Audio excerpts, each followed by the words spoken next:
At exactly 12:07 a.m., Sarah's phone started ringing. She was half asleep on the couch when the sound woke her. At first, she ignored it, but it kept ringing, slow, persistent. She reached for the phone and looked at the screen. Her heart nearly stopped. The caller ID read, "Mum."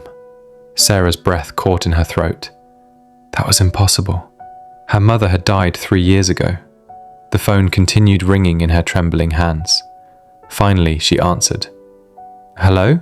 For a moment there was only silence. Then a voice whispered, "Sarah, don't go to the house tomorrow." The phone went dead. Sarah stared at the screen, her hands shaking. That voice, it sounded exactly like her mother. Sarah didn't sleep the rest of the night. The call replayed in her mind again and again. Maybe it was a prank. Maybe someone was using her mother's old number. But there was something in that voice, something familiar, something that made her stomach twist with fear. The next morning, Sarah received another call. This time, it was from a lawyer. "Your late mother's house is ready for inheritance transfer," the man said. "You need to come to sign the documents today." Sarah froze. The house. The same house her mother had warned her about. Sarah hadn't visited the house since her mother died.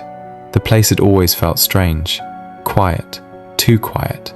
As she drove toward it that afternoon, she remembered the phone call again. "Don't go to the house tomorrow." But she kept driving, because part of her wanted answers. When she arrived, the house looked exactly the same broken gate, the same creaking porch, the same cold silence. She stepped inside slowly. Dust covered everything. Then suddenly, her phone rang again. Sarah answered immediately. "Hello?" Again, the same voice, her mother's voice. "Sarah, you shouldn't be here." Sarah felt tears forming in her eyes. "Mum?" The voice continued. "You were never supposed to know the truth." The line crackled, then went silent again. Sarah stood frozen in the hallway, her heart pounding louder than the silence around her. And then she heard something else. Footsteps, upstairs. Slowly, Sarah walked towards the stairs. Each step creaked beneath her feet. Her mind raced with questions. Was someone inside the house? Was the call a trick? When she reached the top of the stairs, she saw a door slightly open.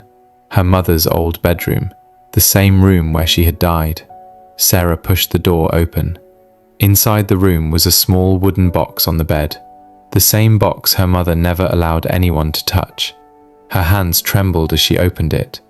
Inside were old documents, photographs, and a letter with her name on it. The letter was written in her mother's handwriting. Sarah read it slowly. "My dear Sarah, if you are reading this, it means you came back to the house. There is something I never told you. The man you believed was your father wasn't your real father." Sarah's breath stopped. Her eyes scanned the page faster. "Your real father tried to find you for years, but I was afraid of what he might do.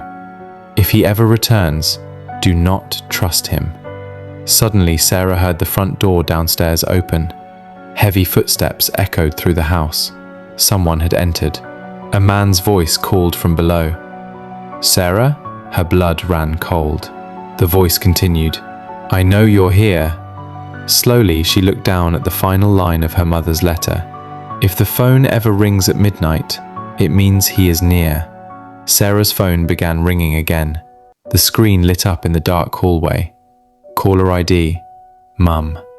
The man's footsteps started climbing the stairs, and Sarah finally understood. Her mother had never been warning her about the house. She had been warning her about him. She used the other side of the door to run out of the house.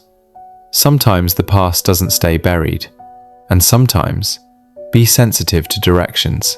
The people we think we know the best have secrets that follow us long after they're gone. Please subscribe for more stories.